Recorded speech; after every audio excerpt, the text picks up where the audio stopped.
Everything you need to know about PMS, webinar recording hosted by the Alliance and Scottish Government.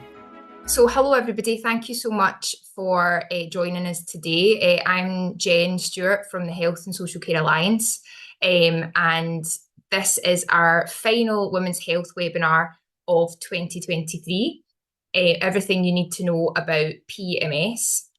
Some of you might have been to our other webinars, so you might be aware that at the Alliance we're working really closely with the Scottish Government in support of the Women's Health Plan. And we've been running kind of various initiatives across the last few years to really share information on women's health, really kind of put a spotlight on women's experiences, and kind of, I suppose, challenge any myths or misinformation that might kind of surround women's health. So our webinars are very much a part of that. And this year we've been given a focus to menstrual health, which is a kind of key action within the Women's Health Plan. We're joined today by Jackie and also Fiona, who'll be interpreting for us. And then we have Claire at the kind of, well, my bottom right, who will be capturing the kind of learning from today in a lovely graphic, which we'll be able to share with you all afterwards. So today we're going to speak about premenstrual syndrome. So what is it? Why does it happen? How can we kind of recognise what we're going through, and how can we manage it? You know, we speak to a lot of people, a lot of women at the Alliance, and they still tell us that PMS can be quite challenging. It can really bring quite strong emotional side effects for them and symptoms that can be have quite an impact on their well-being and even on their relationships in many cases. So it's really about, you know, giving space today to speak to all of that, to recognise that it can have an impact, but how can you find ways to anticipate PMS in your life and manage it? So to cover all this today, then we're joined by some great speakers. So we have Dr Ellie Golightly from NHS Lothian, and also Gill Meens from the Mental Health Foundation. Both will give some presentations, and then, as I say, there'll be time for kind of discussion and questions. So I think we'll just get into it really. So I'm going to pass on to our first speaker, Dr Golightly. So Dr Golightly is a consultant gynaecologist within NHS Lothian, and she also runs a clinic specifically on PMS. And Dr Golightly is going to give us a kind of good kind of medical understanding really of PMS and kind of really set the scene for us. So thank you so much for coming along today, Ellie. And I'll just pass over. Thanks so much, Jen, and thanks for the introduction. I'll just share my slides, hopefully. So it's quite an intimidating title, Everything You Need to Know About PMS. I hope I'm going to cover as much as we possibly can, and I'm looking forward to some questions later if people have got them. Next slide, thanks. So I'm going to start by talking about what is PMS. So PMS stands for Premenstrual Syndrome, and it's a chronic condition that's associated with a menstrual cycle. So chronic meaning that it lasts for a long time, it goes on for a long time. And it's a syndrome that's associated with lots of different symptoms, but particularly emotional or psychological symptoms, behavioural symptoms too, and also physical symptoms. And the key thing is that it's in the luteal phase of the cycle. So what we mean by the luteal phase is that time between ovulation, which is when you produce an egg in the middle of the month, and then your period starting 2 weeks later. So it's those 2 weeks before the period starts when the symptoms are coming along. Now, most people who have a menstrual cycle get some symptoms, you know, that feeling, oh, why am I so grumpy and crying today? Or, you know, why have I got sore boobs today? Oh yeah, it's because my period's coming tomorrow. So most people with a menstrual cycle experience something a little bit like that. And that's quite normal if it doesn't affect your life in any way. It's just something that you notice from time to time and are mildly bothered by. But some people get much more significant symptoms than that. And we think about 30% of people with a menstrual cycle will have moderate to severe symptoms. And then a small number of people, maybe about 5% of people, have very severe symptoms that really affect every aspect of life. They might affect work, relationships with other people, you know, feelings about yourself, family, and so that's really important to recognise that there's a whole spectrum of how different people are experiencing it. So I'll go on to my next slide. So why does it happen? Now, we don't really know for sure. There are some areas of medicine, of science, that just aren't as well researched than others, and women's health perhaps is one of those, and I think particularly PMS is one of those. We don't really know for sure exactly what it is. I've put this diagram up because it kind of represents the menstrual cycle, and I know some of my colleagues who've done previous webinars in this series, Jackie Mabin and Colin Duncan, have both talked about the menstrual cycle as well. They've probably given a better description of it than I will. But just to look at this diagram, the beginning of your cycle, so day one, that's when the period starts, is when the womb lining is being shed and coming away as bleeding and coming away as your period. And then for the next part of the month, what your body's doing, what the hormones are doing, are telling the ovaries to grow and develop an egg and mature an egg, and then release it at ovulation. So release it from the ovary about day 14 if you have a 28-day cycle.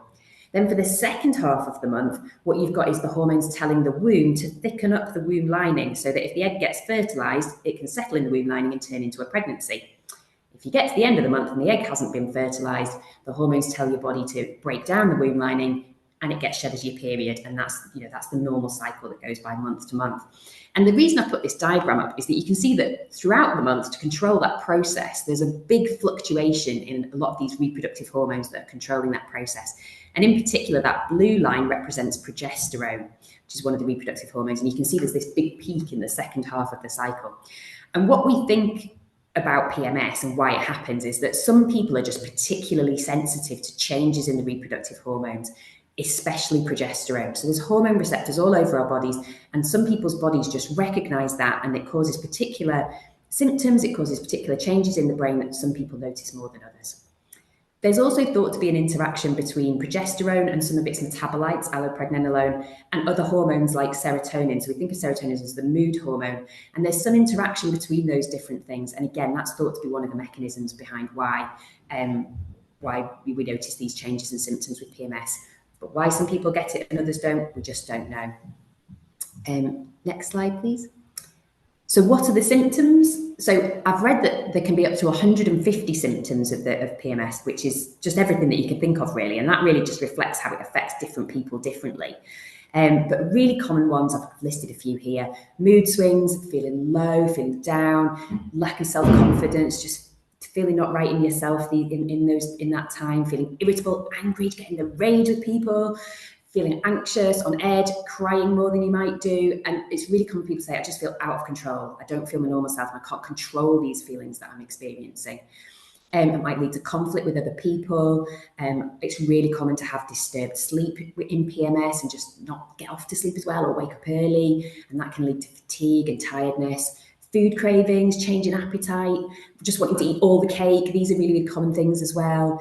And then physical symptoms. So breast tenderness is a really common one, bloating, headaches, more migraines, feeling clumsy, those cognitive symptoms like brain. I'm making it sound great, aren't I?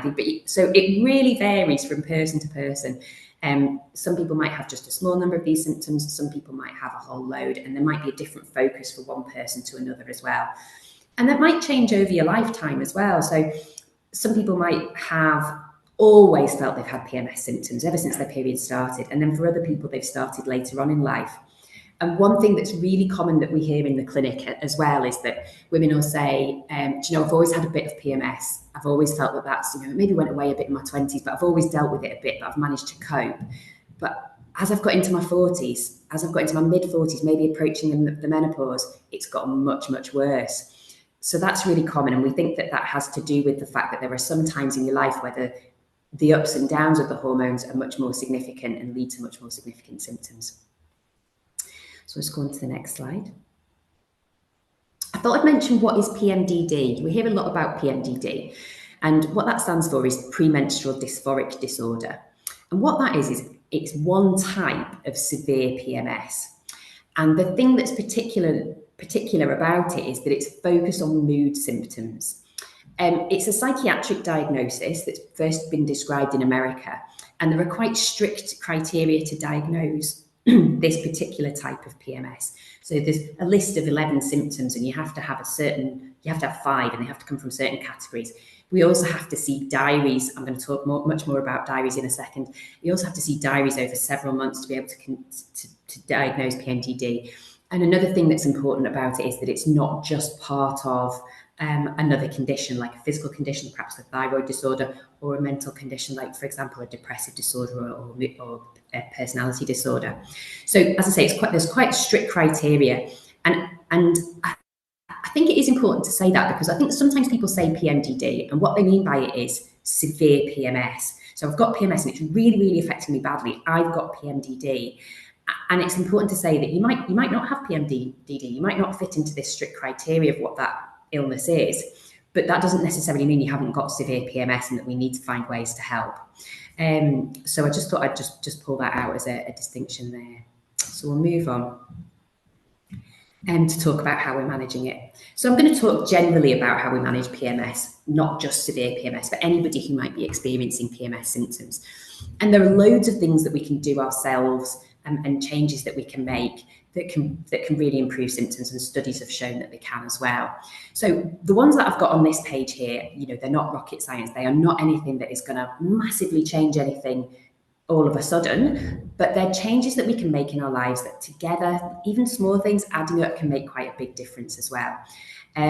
So dietary changes, there's good evidence that eating well, and in particular in that luteal phase when symptoms are bad, just focusing on trying to eat small amounts more regularly through the day as opposed to big meals, avoiding lots of processed food, lots of sugar, and eating lots of fruit and veg. And there is evidence that shows that doing that can be helpful. And that's tricky sometimes, because one of the main symptoms of PMS is that you just really, really just want to binge on carbohydrates and things. So it's a tricky one, but giving yourself that opportunity to focus on eating well is important. Again, getting plenty of sleep is one of those things that's easier said than done. But we know that being restful and just paying attention to and being mindful of the fact that, trying to sleep well and trying to give yourself that opportunity to rest is so important. So, turning screens off, don't be scrolling at 10 o'clock at night on your phone, making sure you've really just not looked at your phone much in the evening. Easier said than done, I'm terrible for that. But, getting to bed at a good time, having that routine where you feel that you're going to tell your body that it's time to rest. Taking regular exercise as well, that's been demonstrated to help people with PMS, and that'll be different for each individual. So some people that might be, getting out with the dog and clearing your head in the fresh air, or going for a run around the park with a friend, or maybe just going to a really exertional boxing class or something like that. Trying things out, finding what's right for you, and taking that time to give to yourself to do these things. Stress reduction, again, easy to say, hard to do, but I think it is really important to just reflect and look at the things that might trigger you, that might just be the thing that tips you over the edge in the luteal phase. So maybe that would be something like, saying to your partner, the school run, can you do the school run this week? Because it just really stresses me out and I find it really hard with my PMS. And seeking that help from people around you. Or maybe, if you're in an open plan office at work and you're just getting the rage in certain days, saying to the people that you work with, or saying to your manager, is there an opportunity for me to work at home during those days where I'm going to be more effective? There's no harm in looking out for these things and giving yourself those chances to reduce stress levels. And then all the boring things, avoiding smoking, avoiding alcohol, avoiding caffeine. There's good evidence that avoiding those things that can really be triggers for PMS can be really, really helpful for lots of people. I think it's really interesting in the clinic I do, where I'm seeing women with severe PMS, often who've had many years of feeling that way. And as part of the medical history, we'll always ask about, do you smoke? Do you drink alcohol? And I find it really interesting that in the clinic, hardly anyone ever drinks alcohol. It's something that instinctively they've cut out over time. And so we know that helps, and that's women's experience as relayed to me, certainly. On to the next slide. So what other things can we do? What other things might you be able to sort of put into your diet, or think about supplements that might be helpful? So I'm always really reluctant to recommend vitamins or supplements and things, because they're expensive, and also there isn't loads and loads of good medical evidence to say that they definitely work. And so I don't want to say, oh yes, go and spend lots of money on these vitamins and they're definitely going to help you, because we don't know for sure that that's the case. The one thing I would say is vitamin D. There is good evidence for vitamin D that helps with symptoms of PMS, and loads of other things as well. You get vitamin D in the diet, you get it from sunlight as well. And what we know is that, us living here in Scotland, none of us are getting enough vitamin D. So we should all be taking a vitamin D supplement. We just don't get enough from our diets and the sunlight. So you can pick that up quite inexpensively actually at the supermarket. There's tablets that you can take, recommend about 10 micrograms a day. Tablets are very boring to take. So what you can do, there's some like sprays that you can spray into your mouth once a day. You can get little tablets that dissolve into a fizzy drink. So there's different ways that you can take it that make it more, easier to remember and a bit more interesting to take. And I would recommend everybody to be on some vitamin D, taking some vitamin D. You'll hear people talking about B vitamins, about magnesium, about zinc. Can these help PMS? And absolutely, I would say that there are women that come to my clinic that say, yeah, these things have helped me. I've got these from the health food shop and I've found that helpful for me. So that if that's something that interests you, you might want to explore that. But what I will say is we don't have loads of really reliable medical evidence to say that. So I'll be a bit wary about spending your money on lots of vitamins, just because we don't know for sure. Similarly, herbal remedies. There's a herbal remedy called Agnus castus. That's what this purple flower represents. That's what the plant looks like. And you can make a tablet called Agnus castus that can help in PMS. And there are a small number of studies that have shown that can be helpful for people with mild to moderate PMS symptoms as well. So I think if you are looking like that's something that you would want to try, that would be the one to look at, Agnus castus. But as I say, the medical evidence isn't especially strong for it. So we'll go on to the next slide. Okay, so dealing with difficult PMS, what to do about it. I've sort of used all of these strategies at home. I feel like I've got symptoms that I want more support with. I'm going to go speak to my GP about it. So I thought I'd just put in a few tips about what to say or what to bring to that appointment, because you know how it is with the GP. It can be quite hard to get an appointment. You don't get a whole lot of time. So if you go in sort of knowing what you want to get out of that consultation, it's more likely to feel more positive for you. So I'm going to start with the really obvious when to go. I mean, this sounds daft, but don't go in that second half of your cycle. Try and make the appointment for in the first half of your cycle, when, because you don't want to go in knowing that you're going to feel tearful, that you might burst into tears at any moment, or you might feel like cross about things, or, and you just, maybe that brain fog's just not going to be able to get your point across so well. Try and make the appointment for that time when you know you're going to feel more positive and you're going to be able to communicate what you want to say. What symptoms you're getting, obviously really important. And it's fine to write a list to bring to your GP, but what's really good is if you can pick out the ones that really bother you. So take along that list and say, okay, the thing that really bothers me is my mood. I'm really, really low before my period, and that's what I need support with. Or you might say, so some people will say, oh, I get a really, really heavy period as well. So not only am I feeling a bit, really low before my period, but also I've got that dread of the actual period coming in, it being so heavy and painful. Because if you can pick out the things that bother you most, that's going to help you in that conversation with your GP about what options are the best for you and how they affect you as well. 2 days a month, I'm having to phone in sick to work because I just can't manage. The GP needs to know these things and to help you the best. And when are the symptoms? As I say, this is the key part of the diagnosis for a diagnosis of PMS, is when they are in the cycle. And so that's why diaries are really, really important. If you make that appointment with your GP and you can bring along some diaries of what your symptoms are like, that's going to be so helpful. And also it does help the GP if you let them know what you want to get from the consultation. Maybe you just want to talk about things. Maybe you want to hear a little bit more about what coping strategies or non-medical or non-medicine options there are. Or maybe you want to try a medicine and you've heard of something that you want to talk about. If you let the GP know that, they can focus the consultation on that too. So we'll just go on to the next slide. So diaries. Big fan of the diaries. What I've done here is I've put up a slide of the diary that we use in the PMS clinic. And to an extent, I put it up to show you how awful it is and how hard it is to fill in. We know that. I'm not expecting to be able to read it at all, but down the left-hand side here is a whole list of loads and loads of different symptoms that people might experience. And then you've got the days that go by in the month. You start with the first days of the period and then just record exactly what symptom, you give a numerical score to each symptom for each day. And yeah, I put it up there just kind of to acknowledge, if you get asked to fill in one of these diaries, it is a lot. You look at it and think, oh God, it's a lot to fill in. Once you start filling them in, a lot of people say it does get easier and it becomes more obvious. If you are able to manage to fill that in, it is so helpful for us as clinicians. So we look at it and we think, you know, if someone has PMS, you look at that diary and at a glance you can see it really, really helpfully how it pans out over the month. And I'll just go on to the next slide. So if you get given that diary and you think, that's too much for me, it's just too overwhelming, that's fine. We understand that. We know that's difficult. I can see Jen's just put something in the chat. Can we get a copy of that diary? That's no problem. We can share that.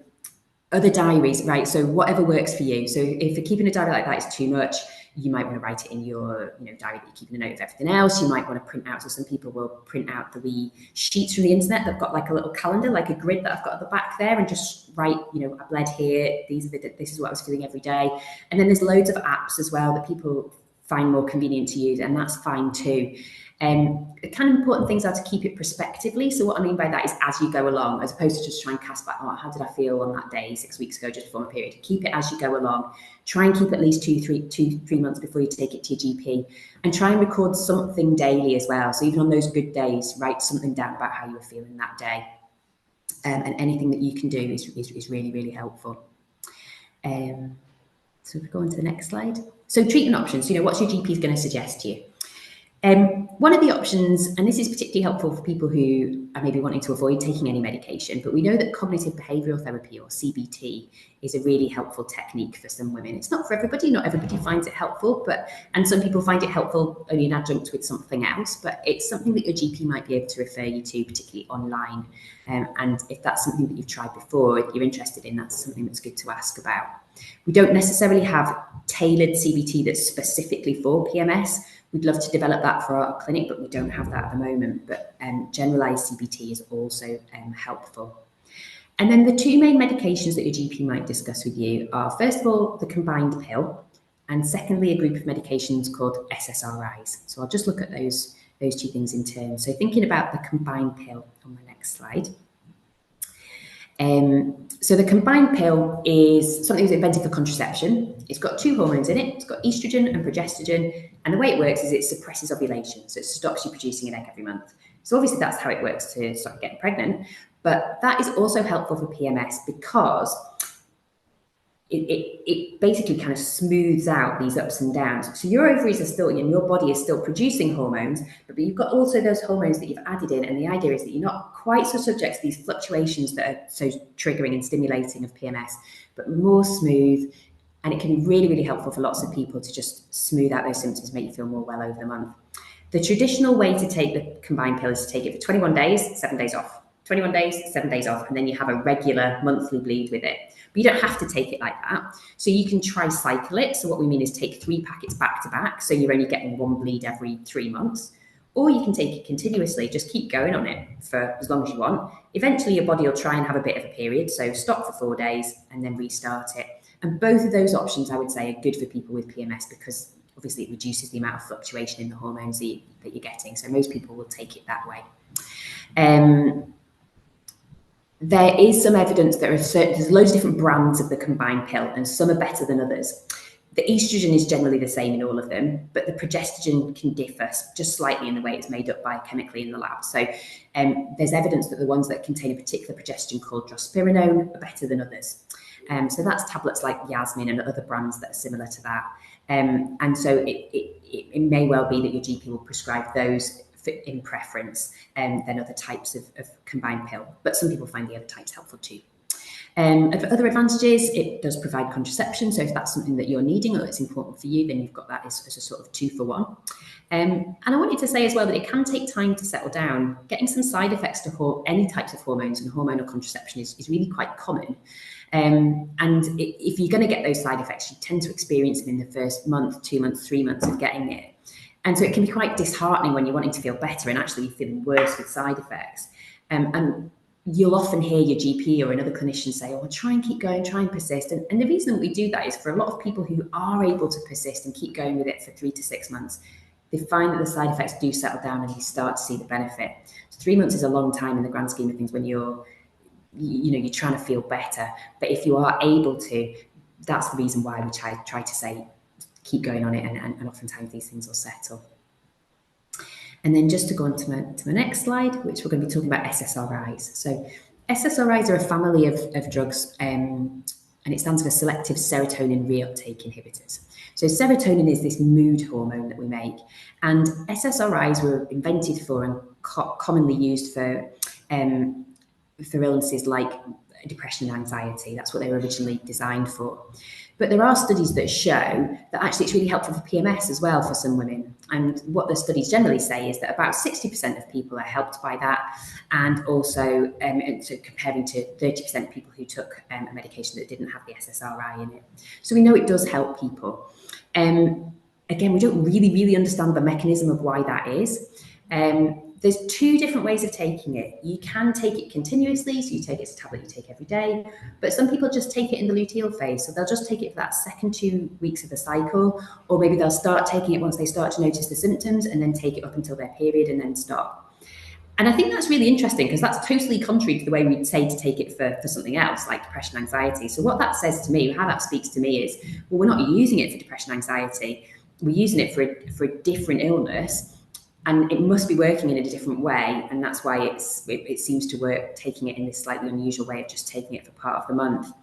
And I just wanted to draw out that I think oftentimes people feel like if you go to your GP and you get given an SSRI, it can feel a little bit, I think there's a bit of a culture, or we do feel like, oh, maybe they haven't really understood what I've meant. Maybe I'm feeling a bit fobbed off by being given an SSRI. You know, maybe they just think I'm a bit depressed, and that's not what I'm talking about. So I think it's just really important to say that that's why your GP might suggest this option, because there is good evidence and there are studies to say this helps a lot of women with PMS, and it might work for you. So if you want to, it's worth giving it a try. So those are the options that your GP might discuss with you. And then I'll just move on to my final slide here, which is just to say, well, what else? What other options are there? What if that hasn't worked out for me?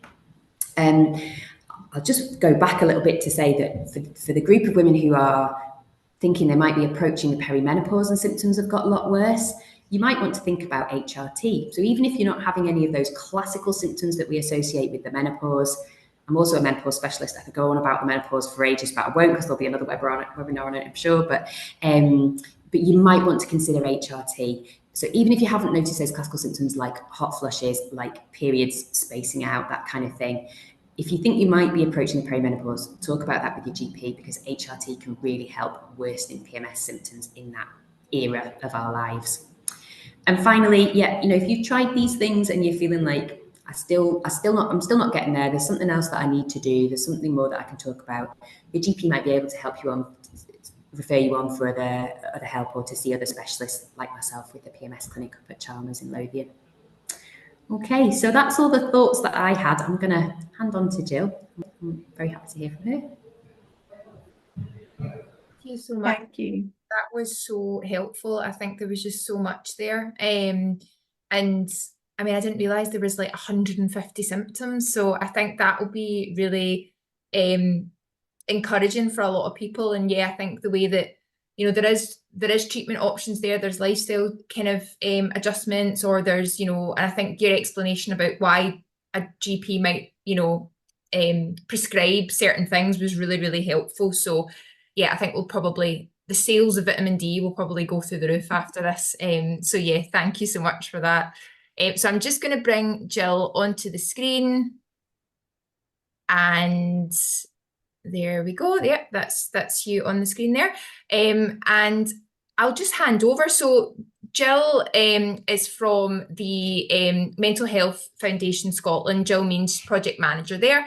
And, you know, we were reflecting that because emotional symptoms and kind of mental well-being symptoms can be really quite really associated with PMS, and it's something that a lot of people will kind of struggle with or will find challenging, that would be helpful. I mean, I know Ellie spoke about some kind of ways that people can kind of self-manage PMS themselves, but if we thought it would be a really good opportunity to have Gill along to kind of speak to some of the kind of good tips and kind of good methods that anyone can really kind of employ to, I suppose, understand what they're experiencing, understand maybe their kind of mental health or their emotions, and kind of bring a strategy to manage that. So thank you so much, Gill, for coming along to speak to that, and I'm just going to pass over.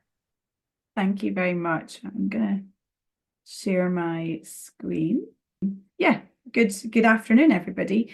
So I'm going to share with you very briefly a bit of information about our top tips at the Mental Health Foundation. So I am not a PMS expert in any way, shape, or form, but as Jen said, I'm going to share with you some of the advice that we would give that would just be generally good advice for looking after your mental health and well-being. And then we're going to have a little bit of time where you can reflect for yourself if there are any of these things that you'd like to put into action. So I'm going to move things over. There we go. So very briefly, who are we? The Mental Health Foundation has a mission to have good mental health for all. And we're particularly focused on reducing inequalities and changing things for those that are furthest from achieving good mental health. So we have a focus on what prevents and what protects mental health. And we do a range of work, including conducting research, looking to influence policy, providing information, and we deliver innovative partnership projects in communities. We're not at the crisis end of the mental health spectrum, and we are not a service delivery organisation, but we do look at how we can develop and deliver things in partnership with others. So what are our top tips? Our top tips are backed by research, and what I will say is that as one big list, they can be a bit overwhelming. I'm going to run through them, but some things are going to be easier for others. Some things are going to be easier at certain points in the month than others, based on what we've just heard. So none of us are perfect. Please don't look through this list and feel overwhelmed. Nobody's doing all of these things well every single day. And what I'm going to suggest we do once we've run through them is maybe look at one or two that we maybe want ourselves to do something about, and thinking particularly, obviously, around whether PMS is something we're experiencing or whether there's something we want to offer to somebody else in our lives who might find it challenging. So the first one is getting closer to nature. And there's lots of evidence around nature, and being outside is really, really good for our mental health and well-being. But it can also be things like cuddling up with our cat, or hanging out with our dog, or just generally being a bit green-fingered. There's something about our connection to nature that's really good for us. I think these slides will be shared, so any of the links you'll get afterwards as well.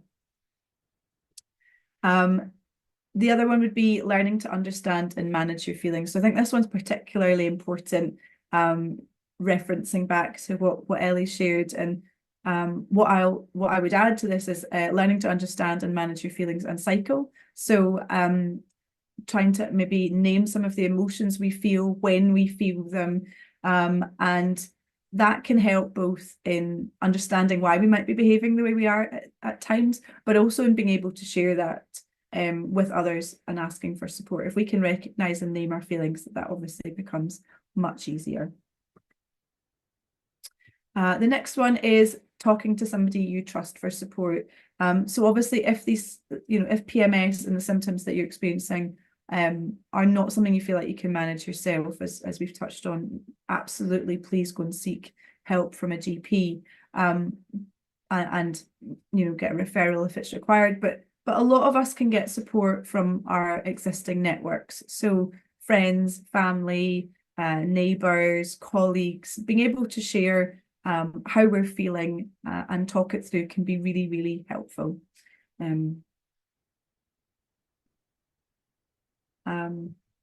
Next one is being aware of using drugs and alcohol to cope with difficult feelings. So obviously Ellie shared that using things like caffeine and alcohol and cigarettes can actually have a negative impact on PMS, but often people will use these things as a way of trying to cope. It's a coping mechanism, maybe with how we're feeling. So what's really important is to be able to understand the feelings that sit under that and to get support if it's needed.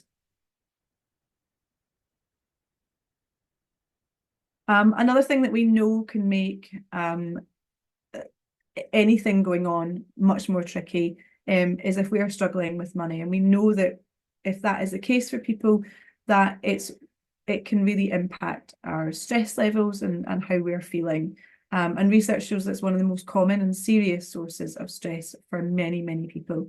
I've linked a list there with some organisations which can provide some advice. But this time of year, and also with what's going on in the world, there's a lot of people who are finding this challenging, and there's no shame in recognising it and trying to get some support, as is the case with lots of things that I'm mentioning here.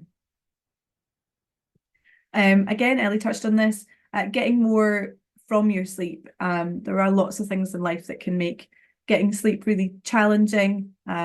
We know that stress can make it more difficult, but we also have learned this morning that PMS can make it difficult, and at different points in our cycle, it may be more challenging. So just as Ellie's already said, being able to get into a good routine and avoiding some of the things that can make it harder to sleep or get a good quality of sleep is really important.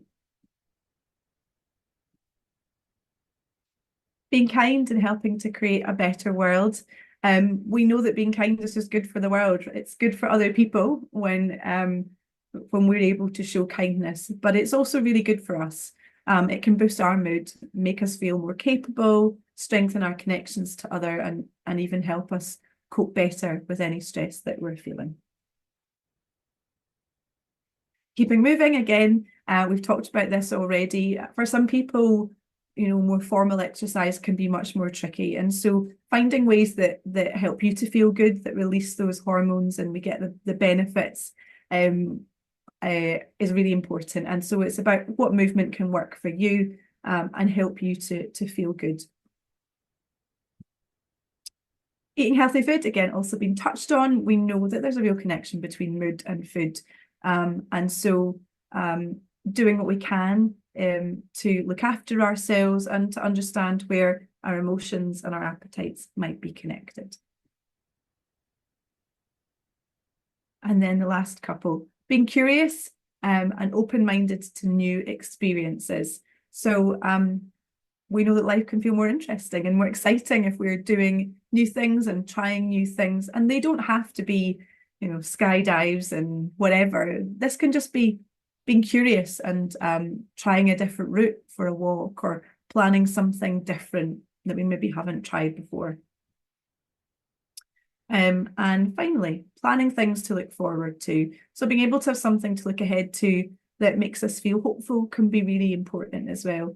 And again, these can be adventure holidays if you'd like them to be, but actually this can be looking forward to putting your jammies on and having a cup of tea at the end of the day, or spending some time with your friends, or watching something you enjoy, listening to some music that you like, that maybe would lift your mood. So unsurprisingly, hopefully, none of this is rocket science, and it's what Ellie said earlier. These are all things that we're all really familiar with and that you've probably heard before. But sometimes I think what can be tricky is thinking about how we can apply these to our own lives. So I've put the list up there, and we're going to have a little bit of music for a few minutes. And what I'd like you to do, just on your own, we're not going to ask anyone to share it unless they want to share it in the chat. But to take a few minutes to yourself, maybe pick one of these things that you would like to address for yourself, or something that maybe you might want to help somebody else with, if you can see that maybe you're on the call because you can see that somebody else in your life, or the webinar rather, is affected. So I think Jen is going to try and put on some nice chill music for us. And if you've got any questions, feel free to pop anything in the chat about this. But we just wanted to give you a minute or two just to stop and reflect for yourself. Hopefully that was helpful and given you a wee chance to think. Feel free to share in the chat if you want to. I think after today, I'm going to spend more time trying to understand how my symptoms relate to my cycle. So that's been really helpful. And I might go and have a wee look at that diary. So thank you. Thank you, Ellie, for that. I hope you found that helpful. We will share the slides, won't we, Jen? Great. So my last slide just has a list of sources of support. And as I say, there's links in it as well if people find that helpful. Thank you so much, Jill. Yeah, that was just really, really, and I think, like you say, it tied in with what Ellie was saying around the diary and tracking. And I think when we do understand our own experiences, we're so much more able to, like you say, be like, okay, well, I'm feeling a bit low always the day before my period, so I'll always make sure I go for a walk with so-and-so and things like that. So I think, yeah, the more kind of information we have about our own experience, the more we can support ourselves and ask for support as well. So thank you so much, Jill. That was really, really helpful. I'm looking at the clock and the session goes so quickly, but we did say we would try and cover as many questions as we can. So we will try and cover a few. Just to say though, that if we don't get to your question, that we will kind of pull together in the new year kind of support and information sheet just with some of the points that both speakers talked to, and then maybe some of the questions that we didn't get to. So if we're not answering it now, we will get to it and we'll get to you. But one of the questions I'd really like to put to both of you, actually, we've had it in the Q&A, somebody's mentioned it in the chat, and we also had people submit some questions before the session, and this one came up, was around how to support, or how can young people support themselves. So I think obviously when people are first starting their period, that can be quite an intense time anyway. So I wonder, first, Ellie, if you could maybe speak to, I suppose, is there a particular experiences of PMS that might relate to younger people or teenagers in terms of all the different hormones that are going on around puberty and starting their periods? And also, how can they get support as a young person from healthcare practitioners? And then, Jill, if you'd like to maybe come in afterwards about, I suppose how young people can kind of manage their own. Is there any resources that you might point to for kind of young people specifically? So, Ellie, over to you first. Yeah, I think you're absolutely right. You've made that point really well, that when you first start your periods, and that first few years of starting the periods is one of these times of life where the hormones are particularly up and down. It's like the other end from the perimenopause. So I think young people feel things more intensely. Also, it's a new experience. It's associated with very much a change in your body and changing how you see yourself, how others might see you. There's a lot to take in, and I think it can be really hard for teenagers. Also, really important to think about contraception too, and that's, we mustn't forget about that.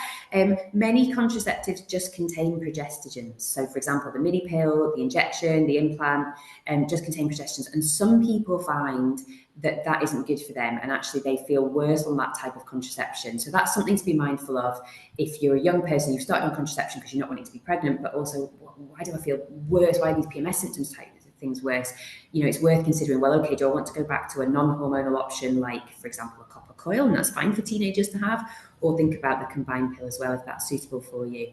And I think as a teenager, it's about drawing the support around you, I think, more than everything else, and sort of keeping those diaries, understanding what it means to you, and talking to the people around you and getting support. Thank you, Ellie. Jill, do you have anything to add as well?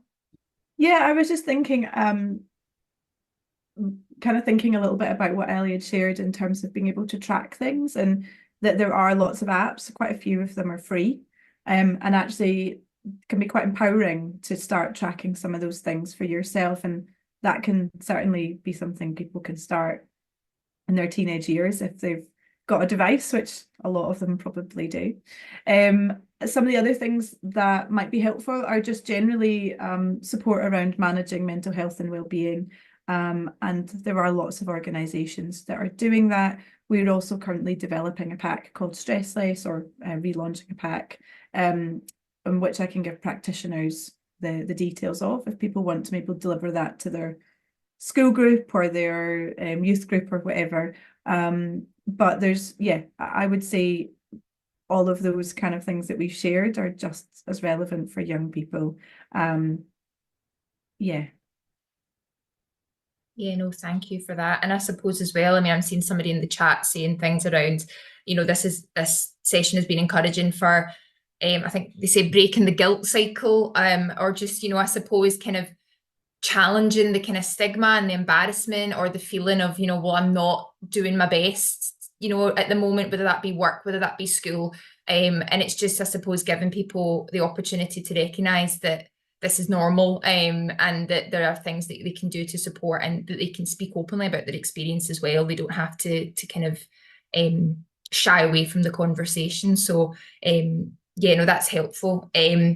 Another question that I think probably is mostly for yourself, Ellie, is we had somebody ask around, so I suppose it's two-pronged, is can having a menstrual health condition, so perhaps polycystic ovary syndrome or maybe endometriosis or something like that, can that make PMS symptoms more intense, or can it have an impact on your PMS symptoms? And then also, if you were to go to a GP with PMS issues, would your GP then maybe explore if a menstrual health condition is causing the PMS, if that makes sense? Yeah, that's a really great question, isn't it? And you know, many of these things are interlinked. So they're not necessarily causative of each other, but they're connected to each other. So for example, you know, if you have very painful periods that might be caused by endometriosis, a lot of women will describe, you know, part of it being feeling so low because knowing that the period itself is going to be so awful. And so there are women who we've talked about, you know, how it's all working for them, and we've gone ahead with a treatment that focuses on the pain of the period, that's caused by their endometriosis. So for example, by using a Mirena coil. And that's a wee bit counterintuitive because that's a progestin only based thing, which I've just said we should probably try and avoid. But actually in some women, managing the awfulness of the actual bleed is what really, really helps the PMS symptoms and enables you to manage those better and use those find those coping strategies more effective. So yes, they're kind of linked in that way, but it's not like endometriosis causes that. And so your GP might organise some testing depending on how you describe your symptoms. You know, as I say, if that's one of the main symptoms for you, they might want to look into that physical side of things too. But there isn't a test per se for PMS. Does that answer that question a bit? Is that helpful? Yeah, no, I think so. Yeah, I think, yeah, just providing people with, well, both healthcare practitioners with that information and with people with the information which they can go to. And like you said, in your presentation, you know, the questions or the information that people can bring to appointments is always very, very helpful. One question, which I suppose is quite a kind of practical one, I suppose. And again, this is for yourself, Ellie. So you spoke about the combined pill as being a useful treatment option. But I know from my own experience as well that it can't be prescribed if you have migraines with aura. So is that still applicable for PMS, or, you know, is there kind of workarounds? Yeah, unfortunately, there are some risks of every medication, but one of the risks of the combined pill is that it very slightly increases the risk of stroke in people using PMS. Now, your overall risk of stroke, especially as a young woman, is very, very low. But obviously, if someone has a stroke, that can be really a very significant health problem. So we need to be really wary about if someone's already at slightly increased risk of increasing that further.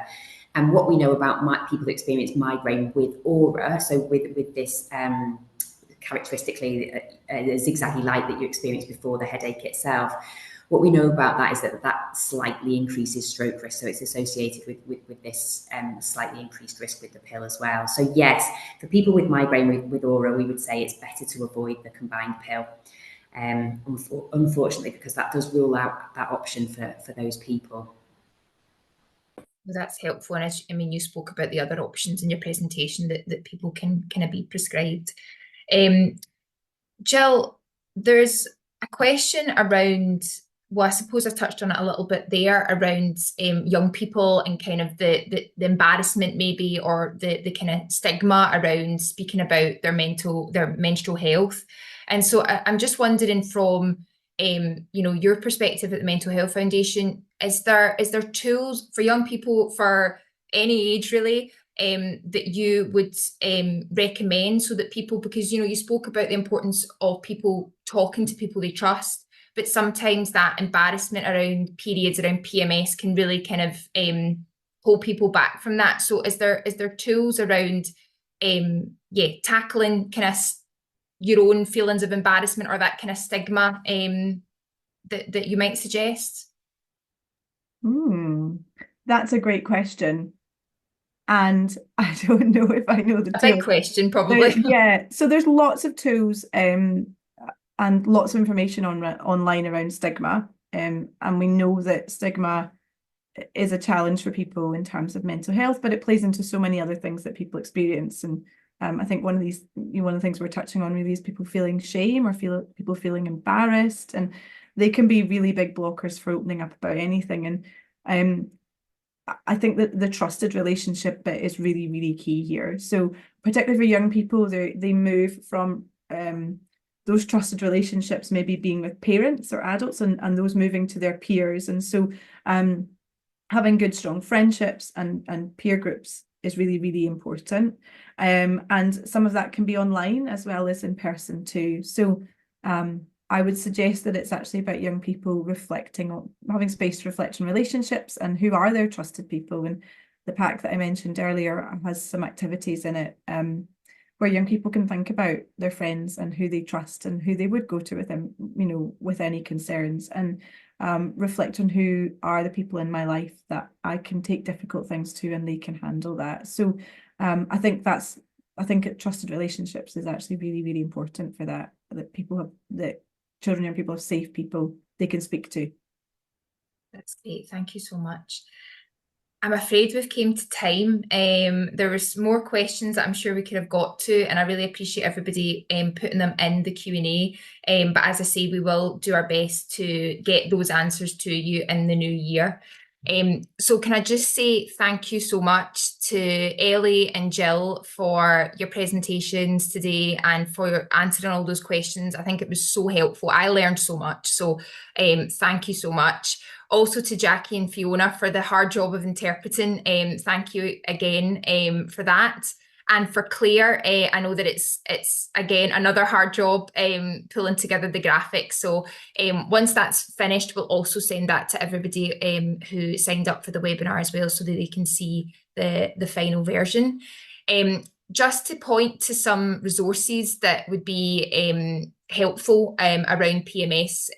Obviously, we'll share the slides from today and we will pull together an information sheet, but NHS Inform, there's lots of information there on periods in general, but also on PMS. I'll just drop the link in the chat.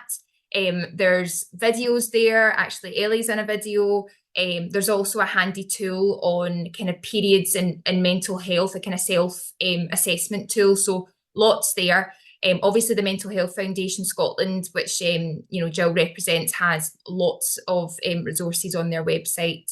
And for young people, I know as well that Young Scot has lots there. So yeah, there's lots that you can tap into. Also at the Alliance, as I say, we've been running these webinars. So on our YouTube, you'll find the recordings of all of our previous webinars on menstrual health and also on menopause as well. So I do encourage you to have a look if you want to explore more about some of the things around, what's a normal period or endometriosis or things like that. So, but yes, thank you so much for everybody that's came along today. And our next webinar will be in February and we'll be looking at women's heart health. So I'd encourage you to sign up to that. Thank you so much. See you later. For more information, see the links in the description box.